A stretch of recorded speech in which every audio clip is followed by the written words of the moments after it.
विलनिस्ट को बिल्कुल भी नहीं पता था कि मैं एक सिस्टम से लिंक हूं। बस मुझे उसे 100 बार सक्सेसफुली कॉन्करर करना था और मैं रियल दुनिया में अपनी महबूबा को बचा सकता था। इसीलिए उसकी हर चाल और हर साजिश को मैं बर्दाश्त करता था, चाहे उसने मुझे 99 बार मार दिया हो। मगर मैंने कभी परवाह नहीं की। लेकिन 100वीं कॉन्क्वेस्ट के दौरान मुझे खुश करने के लिए बायु के सामने ले यूरान ने मुझे एक आम इंसान के साथ कैद कर दिया। वैसे भी तुम पूरी तरह नहीं मरोगे, बस ब्रदरदा को खुश कर दो, फिर मैं तुम्हें छोड़ने के बारे में सोचूंगी। लेकिन उसे क्या पता था कि सिस्टम की एक हिडन कंडीशन भी थी। जैसे ही एक 100 कॉन्क्वेस्ट पूरी हो जाती है, तो चाहे मैं जीतूं या हारूं, जिस लड़की से मैं मोहब्बत करता हूं वो दोबारा जिंदा हो जाती। अब से मैं उसकी दुनिया से हमेशा के लिए गायब हो जाऊंगा, कोई निशान भी नहीं छोड़ूंगा। होस्ट 99 बार मर चुका है। हिडन रिवॉर्ड एक्टिवेट हो गया है। टारगेट की 100वीं कॉन्क्वेस्ट के दौरान मौत हो गई है। रिवॉर्ड ऑटोमेटिकली इशू किया जा रहा है। हान मियामा को रिवाइव किया जा रहा है। जब मैंने अपनी आंख खोली, मैंने खुद को ठंडी जमीन पर पड़ा हुआ पाया। फर्श पर पड़ा खून काफी पहले सूख चुका था। इस दुनिया में लियोरॉन को कॉन्करर करने आया था, ताकि हान मियाओ की जिंदगी के बदले अपनी जिंदगी दे सकूं। मैं बचपन से अनाथ था, मुझे कभी किसी ने प्यार नहीं दिया। सिर्फ अहान मियाओ ही थी जिसने मुझे अंधेरों से बाहर निकाला था। इसीलिए जब सिस्टम ने कहा बस लायरॉन को कॉन्करर कर लो और तुम उसे बचा सकते हो, तो मैंने बिना कुछ सोचे मान लिया। मैंने लायरान के साथ दिल से पेश आया, चाहे उसने मेरे साथ कितनी भी बुरी हरकतें की। मुझे फिर भी उसे दीवानों की तरह प्यार करने का नाटक करना पड़ा। लायरान जानती थी कि मैं एक कॉन्करर हूं। वो यह भी जानती थी कि मेरे मरने के बाद मैं दोबारा जिंदा हो सकता हूं। इसी वजह से वह दिन ब दिन और ज्यादा जालिम होती गई और उसने कभी मुझ पर रहम नहीं किया। 99वीं बार वह मुझे जी बोदा का शो देखने ले गई।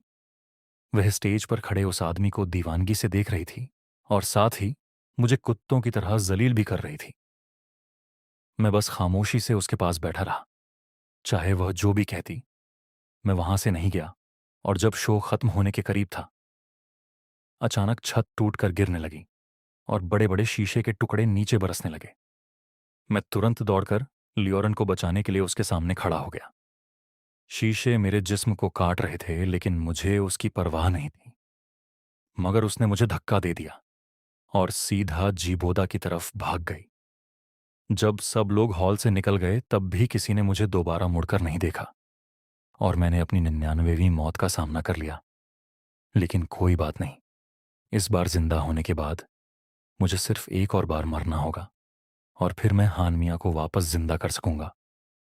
मैं मुश्किल से खड़ा हुआ ही था कि लायरॉन का फोन आ गया। तुम होश में आ गए। मैं और बोदा सेंट्रल हॉस्पिटल में हैं। जल्दी से सूप बनाओ और यहां लाओ। और हाँ, जल्दी करना। उसकी आवाज चिड़चिड़ी और बेचैन थी, जैसे मुझसे एक लफ्ज ज्यादा बोलना भी उसके लिए एक बड़ा बोझ हो। यह बात भी उसका दिल नहीं बेगला सकी कि मैं अभी अभी उसकी वजह से मरकर वापस आया था। मैं दीवार का सहारा लेकर खड़ा हुआ और गाड़ी चलाकर घर लौट गया। मेरे कपड़ों पर अभी भी खून लगा हुआ था। मुझे कपड़े बदलने का भी वक्त नहीं मिला। फिर भी मुझे किचन में जाकर सूप बनाना पड़ा। लियूरान हमेशा मेरे साथ ऐसा ही करती थी। हर छोटा बड़ा काम मुझसे ही करवाती थी। अगर उसकी मर्जी के मुताबिक कुछ ना हो तो अपना गुस्सा मुझ पर ही निकालती थी। मेरी 67 कॉन्क्वेस्ट के दौरान उसने गर्म सूप का पूरा बर्तन मेरे चेहरे पर फेंका था। मेरा चेहरा बुरी तरह से जल गया था और उस पर निशान भी रह गए थे। लेकिन उसे जरा भी अफसोस नहीं हुआ, बल्कि वह हंसकर बोली थी, इतनी फिक्र क्यों करते हो? वैसे भी अगली बार सब रिसेट हो जाएगा।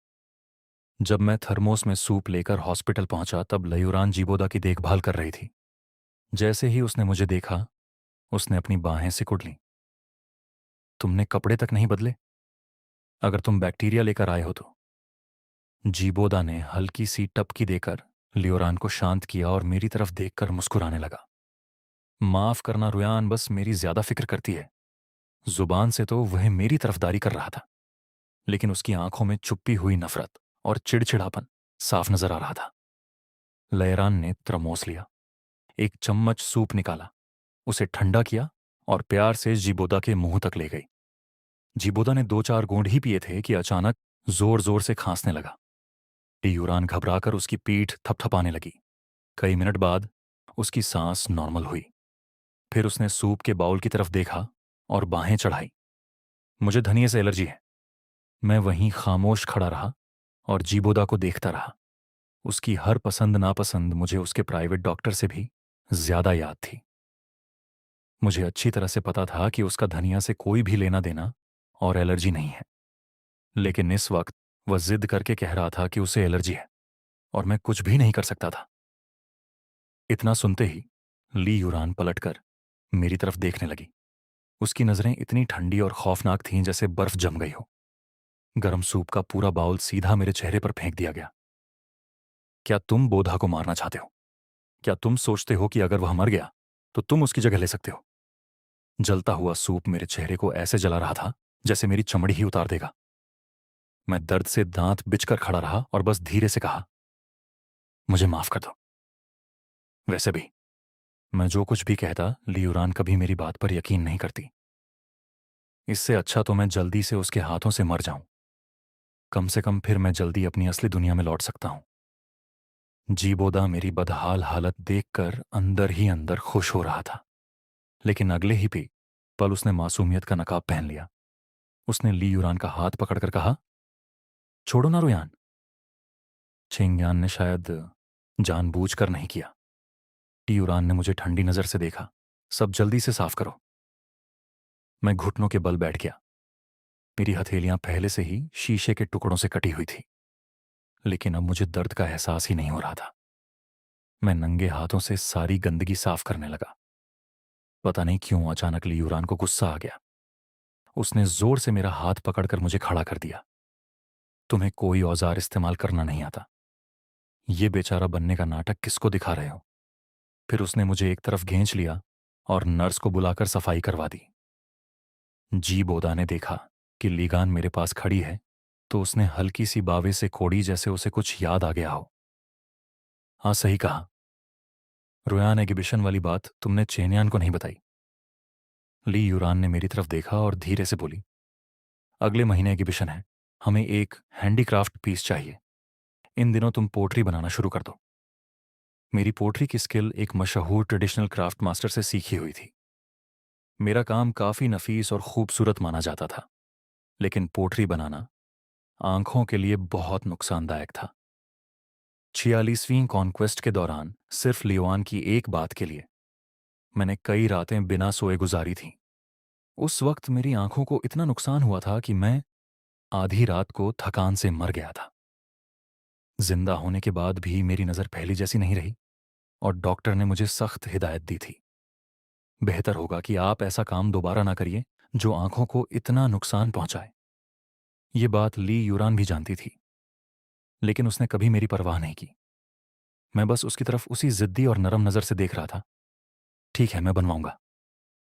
ली यूरान एक पल के लिए रुक गई, जैसे मेरी नजर ने उसके दिल को हिला दिया हो।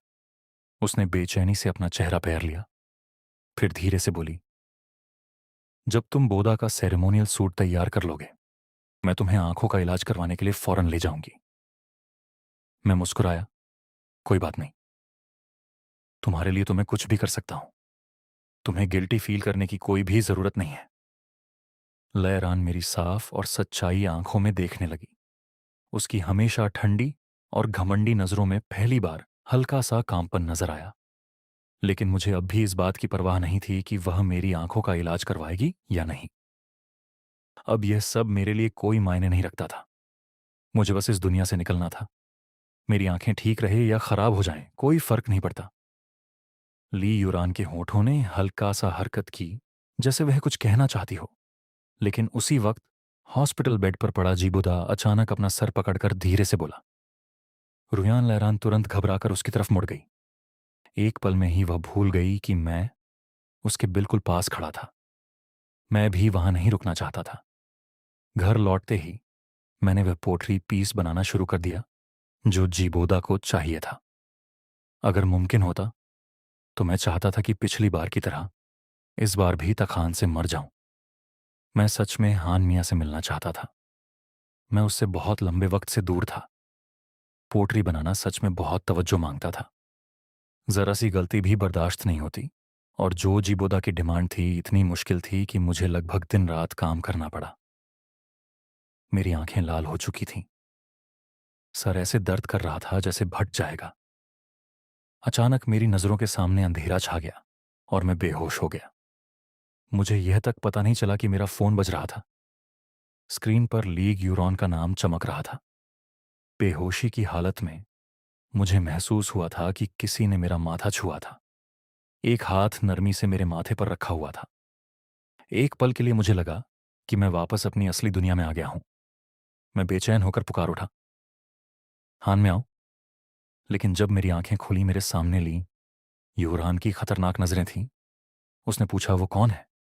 मेरे माथे पर रखा हुआ हाथ थोड़ा और कस गया। उसकी आवाज और भी गहरी और ठंडी हो गई। हान मियां आखिर है कौन? मैं कुछ पल के लिए चुप हो गया। मुझे समझ नहीं आया कि जवाब क्या दूं। आखिर में मैंने झूठ बोल दिया। वो एक एक्ट्रेस है जिसे मैं पहले पसंद करता था। अभी मैंने सपने में उसे ही देखा था। यह इतना कमजोर झूठ था कि किसी को भी हंसी आ जाती। लेकिन कुछ सेकंड्स की खामोशी के बाद ली यूरान ने उस बात पर यकीन कर लिया। आखिर उसकी नजर में मैं उससे इतना प्यार करता था कि उसके लिए 99 बार मर चुका था। तो फिर मैं किसी और को कैसे छुपा सकता था? तुम सच में बहुत फुर्सत में रहते हो। लियरान ने और सवाल नहीं किए। उसने अपना हाथ वापस खींच लिया और उसका चेहरा फिर से ठंडा और बेपरवाह हो गया। तभी बाहर से जूतों की आहट सुनाई दी। जी बोधा कमरे में अंदर आया। जब उसने मुझे और ल्यू यूरॉन को साथ देखा, उसका चेहरा एक पल के लिए बदल गया। चैन, मैंने सुना तुम पोट्री बनाते बनाते बेहोश हो गए। मैं तुम्हें देखने के लिए तुरंत आ गया। सॉरी, ये सब मेरी वजह से हुआ। जी बोधा ने शर्मिंदगी की दिखाते हुए नजरें झुका लीं। लेकिन ली यूरान तुरंत उसकी तरफदारी में बोल पड़ी, इसका तुमसे क्या लेना देना? खुद चैन ने हाँ कही थी। जब वादा किया है तो पूरा ही करेगा। उसकी आवाज मजाक और तंज से भरी हुई थी। उस जैसे लोग तो पैदा ही तुम्हारी खिदमत करने के लिए ही होते हैं। मैं अगर उसे मरने को भी कह दूं तो शायद एक पल के लिए भी नहीं सोचेगा। ये अल्फाज सुनकर मेरे दिल में कोई लहर नहीं उठी। मैं अब तक अंदर से बिल्कुल बेहिस हो चुका था। लेकिन बाहर से मुझे फिर भी दुख पहुंचने का नाटक करना पड़ा। मैंने हल्की सी मुस्कुराहट के साथ कहा, बिल्कुल सही कहा ली यूरान। तुम जो भी कहोगी मैं वह करूंगा। मैं बस इस दुनिया में सिर्फ तुम्हारे लिए ही आया था। मेरी बात सुनते ही लयरान की आंखें हल्की सी सिकुड़ गई, जैसे वो अचानक घबरा गई हो। उसने तुरंत जीबोदा को साथ लिया और वहां से चली गई। जाते वक्त सिर्फ इतना कहा, वो पोटली पीस अपनी हैसियत के मुताबिक बनाना। क्या तुम सच में अपनी जान डालने वाले हो? यह बात काफी अजीब थी। पहले तो उसे मेरी जिंदगी या मौत से कोई मतलब ही नहीं होता था। मैंने सिर्फ सिर हिला दिया और ज्यादा सोचना छोड़ दिया। मुझे जितनी जल्दी हो सके मरना था और मुझे पता था कि यह मौका जीबोदा जरूर देगा। बाहर से वह शरीफ, साफ सुथरा और धूप जैसा मुस्कुराता हुआ लगता था। लेकिन असल में वह बहुत ही जालिम और कंजूस है और खुदगर्ज भी। जुबान से कहता है कि वह लयरान का भाई जैसा दोस्त बनना चाहता है, लेकिन जो भी उसके करीब आता वह चुपके चपके उसकी जिंदगी बर्बाद कर देता। जब मेरी तबीयत थोड़ी संभाली और मैं उठा, तब मुझे पता चला कि मैं लयरान की यट पर हूं। मैं कमरे से बाहर निकला और देखा कि लयरान और उसके दोस्त पास ही पार्टी कर रहे थे। मैं जहाज के अगले हिस्से पर जाकर समुंदर की तरफ देखने लगा। हान मियां की याद हर पल और ज्यादा गहरी होती जा रही थी। तभी एक आवाज आई, चयान, तुम यहां हो? जिबोदा हाथ में वाइन का ग्लास लियो मुस्कुराता हुआ मेरी तरफ आया, लेकिन उस मुस्कुराहट में साफ जहर छुपा हुआ था। लगता है तुम्हारी चालें पहले से बेहतर हो गई हैं। आजकल लयरान तुम्हारे साथ काफी नरम हो गई है।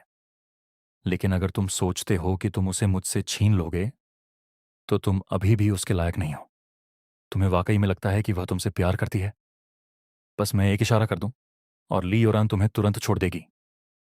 ये कहते हुए जीबोदा धीरे धीरे यट की रेलिंग के पास पहुंच गया। फिर उसने मेरी तरफ देखकर एक शैतानी मुस्कुराहट दी।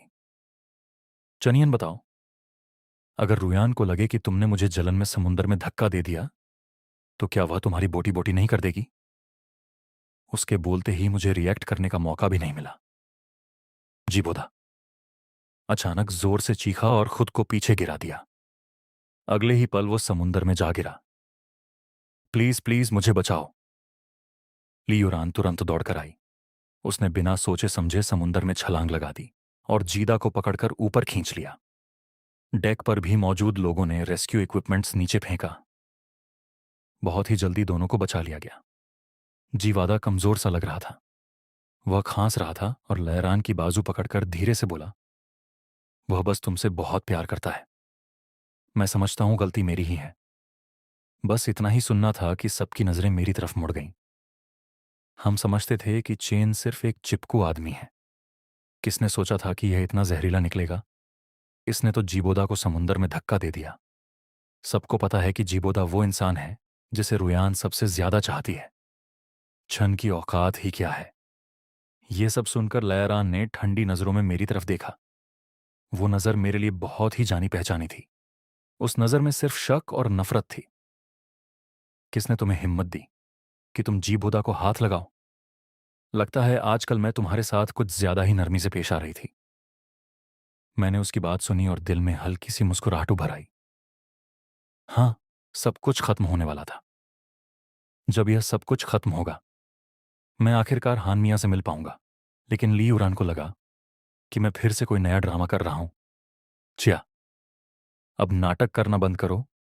क्या तुम सोचते हो कि इस तरह मैं तुम पर तरस खाऊंगी? चन्या, मैं पानी के नीचे बिल्कुल हिला तक नहीं। कोई जल्दी पानी निकालो। फिर मैं एक बहुत ही लंबा ख्वाब देखने लगा। मैंने देखा कि मेरा और हान का कभी एक्सीडेंट ही नहीं हुआ। हम शादी करते हैं, हमारे बच्चे होते हैं और हम 3 लोगों का छोटा सा परिवार सुकून और खुशियों के साथ हर मौसम गुजार रहा है। लेकिन जब मेरी आंख खुली, मेरे सामने फिर भी ली यूरान ही खड़ी थी। मैं मायूसी से नजरें झोंका गया तो अभी भी सब खत्म नहीं हुआ था। चिया, तुम वाकई बहुत चालाक हो। पहले तुमने बोदा को समंदर में गिराया और फिर खुद मरने का नाटक करने लगे। क्या तुम चाहते हो कि मैं तुम्हारे लिए दुख महसूस करूं? मैं धीरे से बोला, नहीं रोयान, मैं बस नहीं जानता कि अब क्या करूं। मेरी थकी हुई और बेबसी भरी शक्ल देखकर लयरान कुछ पल के लिए चुप हो गई। उसे लगा कि मैं उससे इतना प्यार करता हूं कि मेरे पास बहस करने की भी ताकत नहीं बची। फिर वह बोली, बोदा तुम्हें माफ कर सकता है। बस उनके ग्रुप का एक एक्सपेरिमेंट चल रहा है। उसके लिए किसी को एक दिन तक एक कैदी के साथ अकेला रहना होगा। फिक्र मत करो, सारी सेफ्टी अरेंजमेंट है। तुम्हें कुछ नहीं होगा। जब मैंने कोई जवाब नहीं दिया, लयरान को लगा कि मैं मना कर रहा हूं। वह बेचैन होकर और कुछ कहने ही वाली थी कि मैंने उसकी बात काट दी। मैं जाऊंगा रोयान, तुम्हारे लिए मैं कुछ भी कर सकता हूं। जब से मैंने लयरान को पहली बार देखा था, मैं हमेशा उसके साथ इसी तरह नरम और मोहब्बत भरा रहता था, जैसे मेरी पूरी दुनिया सिर्फ उसके गिर्द घूमती हो। लयरान को भी यकीन नहीं आया, इसीलिए वह मुझे बार बार तकलीफ देती रही और मैं हर बार उसकी तरफ बढ़ता रहा, सिर्फ ये साबित करने के लिए कि मैं उससे सच्चा प्यार करता हूं। अचानक लयरान ने हाथ बढ़ाकर मेरे चेहरे को छुआ, फिर धीरे से बोली, मैं तुमसे वादा करती हूं, इस बार के बाद मैं तुमसे शादी करूंगी। मैंने सिर झुकाकर हल्की सी मुस्कुराहट के साथ जवाब दिया, इस बार मुझे कोई नहीं रोक सकता। मैं मुस्कुराया और बिना किसी हिचकिचाहट के उस कमरे के अंदर चला गया। पता नहीं क्यों उस वक्त ली उरान का दिल अचानक घबरा उठा। एक पल के लिए उसका मन हुआ कि मुझे रोक लें, लेकिन जब उसने जीबोदा की तरफ देखा तो उससे अपने जज्बात रोके नहीं गए। सब ठीक होगा, बहुत जल्दी सब खत्म हो जाएगा। वह मुझसे शादी करेगा, मैं उसकी हर तकलीफ का बदला चुका दूंगी। इतनी सारी बातों के बाद पहली बार लयरॉन को महसूस हुआ कि शायद मेरे साथ जिंदगी बिताना इतना बुरा भी नहीं होता। लेकिन अब बहुत देर हो चुकी थी, क्योंकि मैं कमरे में दाखिल हुआ। ना मैंने डर दिखाया, न बचने की कोशिश की, बल्कि मुस्कुराते हुए आगे बढ़ गया। 100वीं कॉन्क्वेस्ट कंप्लीट रिवॉर्ड। जारी किया जा रहा है। होस्ट को असली दुनिया में वापस भेजा जा रहा है। मुझे धुंधली सी हालत में महसूस हुआ कि लहरान मेरी तरफ दौड़ रही है। कितनी अफसोस की बात थी। इस बार उसकी पुकार का जवाब देने के लिए कोई नहीं बचा था। जब मैंने दोबारा आंखें खोली, मैंने खुद को एक गर्म और आरामदायक कमरे में पाया। अनम मियां बिस्तर के पास बैठी किताब पढ़ रही थी। जैसे ही उसने मुझे जागते हुए देखा, उसने मुझे शहद मिला पानी का गिलास दिया। आखिर तुम उठ ही गए। मैं डिनर बना चुकी हूँ, मैं अभी तुम्हारे लिए ले आती हूँ। उसकी नरम और पहचानी हुई आवाज मेरे कानों में गूंजी। मैं यकीन ही नहीं कर पा रहा था। हान मियां सच में मेरे सामने जिंदा बैठी थी। मैं रोते रोते उसे जोर से गले लगा गया, बार बार यह तसल्ली कर रहा था कि यह कोई सपना नहीं है। हान मियां, मैंने तुम्हारा बहुत इंतजार किया। शायद उसे लगा कि मैंने कोई बुरा सपना देखा है। उसने प्यार से मेरे सिर पर हाथ फेरा। अच्छा बस भी करो, मैंने सिर्फ डिनर बनाया है। तुम इतने इमोशनल क्यों हो गए? फिर तो मैं तुम्हारे लिए रोज खाना बनाऊंगी, तुम रोज ऐसे ही रहोगे। मैं हल्का सा हंस पड़ा। मैंने धीरे से कहा, यह डिनर की वजह से नहीं, मुझे तुम्हारी बहुत याद आई थी। हान मियां मुस्कुराई। ठीक है, पहले खाना खा लेते हैं। उसकी आवाज में वही प्यार और नरमपन था जिसे मैं इतने सालों तक तरसता रहा। कुछ देर बाद मुझे एहसास हुआ कि टाइमलाइन में हमारा कभी एक्सीडेंट हुआ ही नहीं था। मैं और हान मियां दोनों जिंदा और खुश थे। हम दोनों के परिवार मिल चुके थे और अगले महीने हमारी शादी रजिस्टर होने वाली थी। यह वह जिंदगी थी जिसका मैंने हमेशा सपना देखा था और जिसका इंतजार मैंने बहुत लंबी मुद्दत से किया था। हान मियां को भी पता नहीं चलेगा कि मैंने उसके लिए कितनी बेइज्जती और दर्द सहा, लेकिन कोई बात नहीं, अब सब कुछ बेहतर होने वाला था। हमने चेरी ब्लॉसम के मौसम में शादी कर ली। एक शांत से छोटे से कस्बे में बस गए। कभी कभी मुझे वो पुरानी बातें याद आती थी, लेकिन जब भी मैं हान मियां को अपने पास देखता, मेरा दिल फिर से सुकून से भर जाता। 1 साल बाद हमारे घर एक बच्चा आने वाला था। मैं उसके पेट पर कान रखकर खुशियों से रो पड़ा। यह हंसकर बोली, अभी इतनी जल्दी कुछ सुनाई नहीं देगा। वह मुझे बेवकूफ कहने वाली थी, लेकिन मैं उसका हाथ पकड़कर अपने दिल पर रख दिया। अनमिया, मैं तुमसे प्यार करता हूं और हमारे बच्चे से भी उतना ही प्यार करूंगा। हान मियां मुस्कुराई। मुझे तुम पर भरोसा है। उस दिन से जब उसने एक्सीडेंट के दौरान अपनी जान की परवाह किए बिना मुझे बचाया था, मैंने हमेशा उस पर भरोसा किया था। जब से हान मियां प्रेग्नेंट हुई, हमारी जिंदगी और भी ज्यादा खुशियों से भर गई। धीरे धीरे मैं उस दूसरी दुनिया और उसकी सारी तकलीफों को लगभग भूल ही गया। लेकिन एक दिन सिस्टम की इलेक्ट्रॉनिक आवाज फिर से मेरे कानों में गूंजी। होस्ट, एक प्रॉब्लम हो गई है। आपके जाने के बाद लियोरान की दुनिया टूटने के किनारे पर है। उसकी इमोशनल स्टेट बहुत अनस्टेबल हो गई है। उसने मेरे वजूद का पता लगा लिया है और जोर दे रही है कि मैं आपको वापस लाऊं। मेरा चेहरा सफेद पड़ गया। मैं बिल्कुल वापस नहीं जाऊंगा, सिस्टम ने जवाब दिया। मुझे पता है, आपको सिर्फ एक बार उससे मिलना होगा जब उसके इमोशन स्टेबल हो जाए। मैं उस दुनिया की बाउंड्री को दोबारा मजबूत कर दूंगा और आपको तुरंत वापस भेज दूंगा। उस दिन मैं पूरा वक्त बेचैन रहा। रात को डिनर के टाइम हान मियां ने मेरा हाथ पकड़ लिया। वो फिक्र भरी नजरों से देखकर मुझे बोली, क्या हुआ? आखिर मैं और चुप नहीं रह सका। मैंने उसे सब कुछ बता दिया और मेरे और उसके बीच कोई राज नहीं होना चाहिए था। हान मियां ने खामोशी से मेरी पूरी बात सुनी। फिर उसने मुझे गले लगा लिया। उसके आंसू मेरे कपड़ों पर गिरने लगे। छनयान, तुम इतने बेवकूफ क्यों हो? उसकी आवाज भर आई थी। अगर तुम्हारे लिए है तो सब कुछ कीमती है। मैं काफी देर तक सोचता रहा। फिर मैंने फैसला कर लिया, मैं वापस जाऊंगा। अगर नहीं गया तो मेरा दिल कभी चैन से नहीं रहेगा। हान मियां ने धीरे से कहा, मैं भी तुम्हारे साथ चलूंगी। मैंने सिर हिलाया नहीं। अब मुझे डर नहीं लगता, क्योंकि मुझे पता है तुम मेरा इंतजार कर रही हो। मैं जरूर जल्दी वापस आऊंगा। मैंने नरमी लेकिन पूरे यकीन के साथ उसकी तरफ देखा। फिर सिस्टम की बात मान ली। मैं एक बार फिर उस दुनिया में लौटने के लिए तैयार हो गया। मैंने प्यार से हान मियां के पेट पर हाथ रखा। अचानक मुझे लगा जैसे मेरे अंदर की एक नई हिम्मत पैदा हो गई हो। जब मैंने दोबारा आंख खोली, मैं फिर उसी दुनिया में था। मैं अपने कमरे में खड़ा था। तभी मेरे पीछे दरवाजा खुलने की आवाज आई। कोई अंदर आया। जिस पल लरान ने मुझे देखा, उसके हाथ से पकड़ी हुई चीज जमीन पर गिर गई। पहले उसे लगा वह सपना देख रही है। कुछ लम्हों बाद ही उसे यकीन हुआ कि मैं वाकई लौट आया हूं। उसकी आंखों में मोहब्बत और नफरत दोनों तूफान की तरह उमड़ रही है। शनियान, आखिर तुम वापस आ ही गए। मैंने उसकी तरफ देखकर शांत आवाज में कहा। मैं सिर्फ और सिर्फ एक बात कहने आया हूं। मुझे ढूंढना बंद कर दो। जो कुछ भी था, सब झूठ था। ली यूरान अचानक कड़वी हंसी हंसी। उसकी आवाज टूट चुकी थी। झूठ? हाँ, बिल्कुल झूठ ही था। शुरू से लेकर आखिर तक जो कुछ भी मुझे मिला सब झूठ था। यह कहकर ली यूरान ने अचानक मुझे दीवार के साथ दबा दिया। उसने मेरी कमर को मजबूती से पकड़ लिया। हानम्यू, तुम उसके लिए मुझे छोड़कर चले गए। तुम्हारी हिम्मत कैसे हुई?